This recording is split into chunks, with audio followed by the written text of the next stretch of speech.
Magandang araw sa inyong lahat, mga mag-aaral sa ikasampung baitang, lalong-lalo na ang aking mga estudyante sa Yumbing National High School. So ngayong araw na ito, ating tatalakayin ang aralin 2 sa unang markahan sa Aralin Panlipunan ikasampu. At ito ang contemporaryong issue sa lipunan at sa daigdig. Okay, aalamin natin ang mga batayan sa pag-aaral ng mga issue at hamong panlipunan, ang pag-unawa sa bumubuo ng isang lipunan, ugnayan at kanyang kultura. Okay, bago tayo magpapatuloy, sandaling isipin muna natin ang mga posibleng sagot ng mga tanong na nakikita ninyo sa screen. Una, paano nakakaapekto ang korupsyon sa pang-araw-araw na pamumuhay ng mga Pilipino? Paano nga ba? Pangalawa, ano-ano ang mga maaaring naging salik sa patuloy na paglaganap ng korupsyon sa ating bansa? At ang panghuli, magbigay ng katangian ng korupsyon sa loob ng tahanan at sa loob ng paaralan. So, ang mga katanungang ito ay nagaganap sa ating lipunan, kagaya na lang ng korupsyon. Hindi lang ito nagaganap sa ating pamayanan, ito din ay nagaganap mismo sa ating pamamahay at sa ating mga paaralan. Magbigay ng halimbawa ng korupsyon. Okay, ang pangungopya ay isang halimbawa ng korupsyon dahil ninanakaw mo ang sagot ng iyong kamag-aral na hindi naman ikaw ang nagtiyagang mag-aral. So yan ang isang halimbawa ng korupsyon. How about ang korupsyon sa tahanan? Okay, ang halimbawa niyan ay kung ikaw ay inutusan ng iyong mga magulang na bumili ng kahit anong bagay sa tindahan, tapos hindi mo isinauli ang sukle, yan ang halimbawa ng korupsyon sa tahanan. Okay, bibigyan natin ng kahulugan ang salitang lipunan. Ano nga ba ang kahulugan nito? Okay, ang lipunan ay tumutukoy sa mga taong sama-samang naninirahan sa isang organisadong komunidad na may isang batas, tradisyon at pagpapahalaga.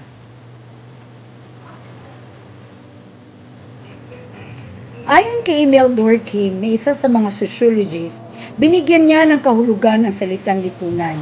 At ayon sa kanya, ito ay isang buhay na organismo kung saan nagaganap ang mga pangyayari at gawain. Ito ay patuloy na kumikilos at nagbabago. Binubuo ang lipunan ng magkakaiba, subalit magkakaugnay na pangkat at institusyon.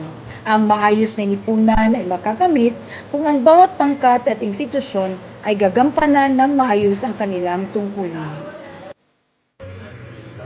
Sabi naman ni Karl Marx na ang lipunan ay kakikitaan ng tunggalian ng kapangyarihan. Ito ay nabubuo dahil sa pag-aagawan ng mga tao sa limitadong pinagkukunang yaman upang matugunan ang kanilang pangangailangan. Sa tunggalian na ito, nagiging makapangyarihan ang pangkat na kumukontrol sa produksyon.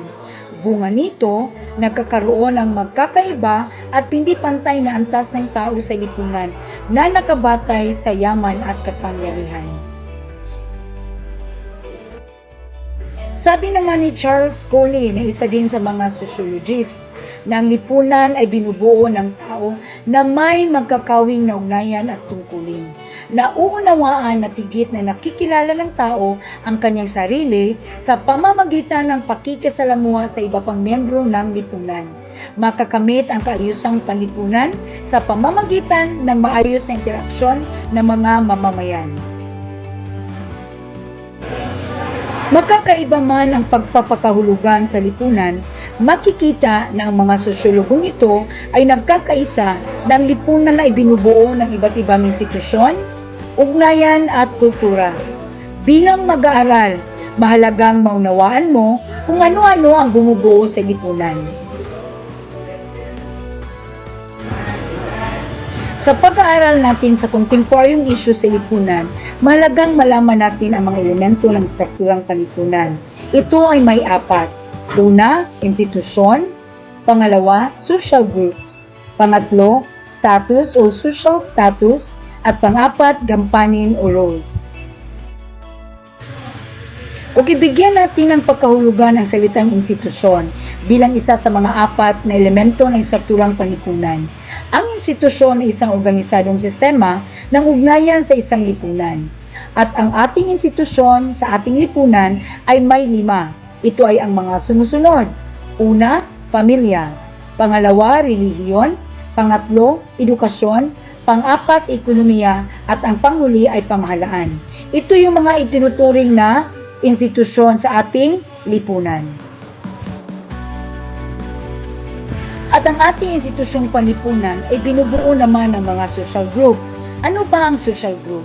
Ito ay tumutukoy sa 2 o higit pang taong may magkakatulad na katangian na nagkakaroon ng ugnayan sa bawat isa at bumubuo ng isang ugnayang panlipunan. Ang social group ay may 2 uri. Una ay ang primary group at pangalawa ang secondary group. Ano ba ang primary group? Ang primary group ay tumutukoy sa malapit at informal na ugnayan ng mga individual. Kadalasan ito ay mayroon lamang maliit na bilang. Halimbawa nito ay ang pamilya at kaibigan.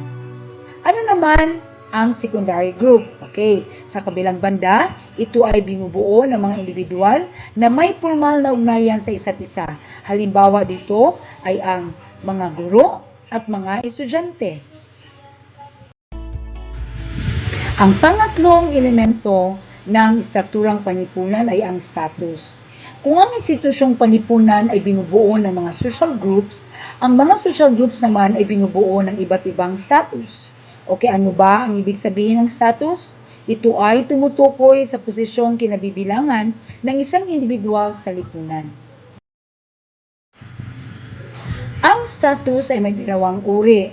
Una ay ang tinatawag na ascribed status at pangalawa ang achieved status. Ano ba ang pagkakaiba ng dalawa? Sa inyong nakikita sa screen, sabi dyan na ang ascribed status ay nakatalaga sa isang individual simula nang siya ay ipinanganak. Hindi ito kontrolado ng isang individual. Halimbawa nito ay ang kasarian. Okay, so halimbawa si Jaja ay pinanganak na babae. O yan ang ascribed status. Hindi mo ito kontrolado. Okay? At ang achieved status naman ay nakatalaga sa isang individual sa bisa ng kanyang pagsusumikap. Maaaring mabago ng isang individual ang kanyang achieved status. Halimbawa, ang pagiging guro. Noon, hindi pa ako guro, ngayon, isa na akong guro dahil ako'y nagsumikap sa aking pagkaaral. Okay, ang panghuling elemento ng strukturang panlipunan ay ang gampanin o roles. So, may posisyon ang bawat individual sa loob ng isang social group. Ang bawat posisyon ay may kaakibat na gampanin o roles. Ano ba ang gampanin o roles? Tumutukoy ang mga gampanin ito sa mga karapatan, obligasyon at mga inaasahan ng lipunan na kaakibat ng posisyon ng isang individual. Okay, tapos na nating natalakay ang 4 na elemento ng strukturang panlipunan. Ating titingnan ang gawain una. Tutukuyin natin kung saang elemento ng strukturang panlipunan ang mga sumusunod na kontemporaryong issue. Okay? Number 1, house husband. Okay, very good. House husband ay tumutukoy sa isang status. Number 2, minimum wage. Okay, very good. Ang minimum wage ay status pa rin. Dahil ito ay tumutukoy sa kanyang trabaho. Pangatlo, age discrimination.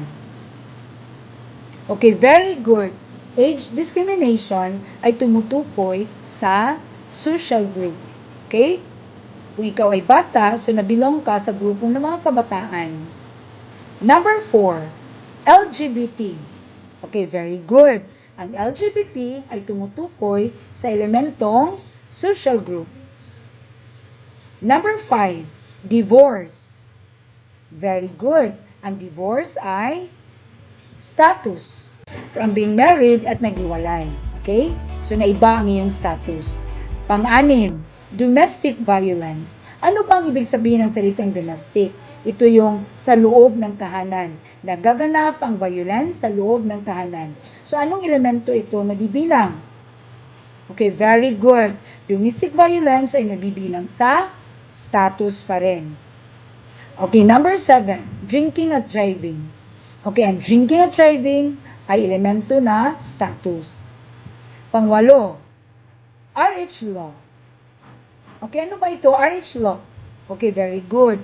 Ang RH law ay tumutukoy sa institution, ang pamahalaan at magawa ng mga batas. Okay? Pang-siyam, genetic engineering. Okay, very good. Yan ay status pa rin. Naman sa gawain ikalawa, para sa photo essay, humanap ng isang larawan ng may kaugnayan sa mga sumusunod na elemento ng strukturang panlipunan at bumuo ng isang sanaysay na mamarkahan ng sumusunod na rubric. Ito ay ipasa sa susunod na aral. Okay, tapos na nating natalakay ang ating aralin.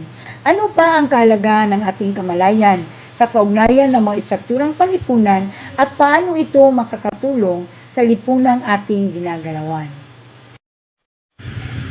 Okay, mahalagang maunawaan ang kung ano-ano ang bumubuo sa lipunan bilang batayan sa pag-aaral ng mga isyu at hamon sa pag-unawa sa kaugnayan nito sa kultura. Ang lipunan ay tumutukoy sa mga taong sama-samang naninirahan sa isang organisadong komunidad na may isang batas, tradisyon at pagpapahalaga. Okay, para sa ating pagtataya, sagutin ang ating mga tanong at ilagay sa comment section ang mga sagot ninyo.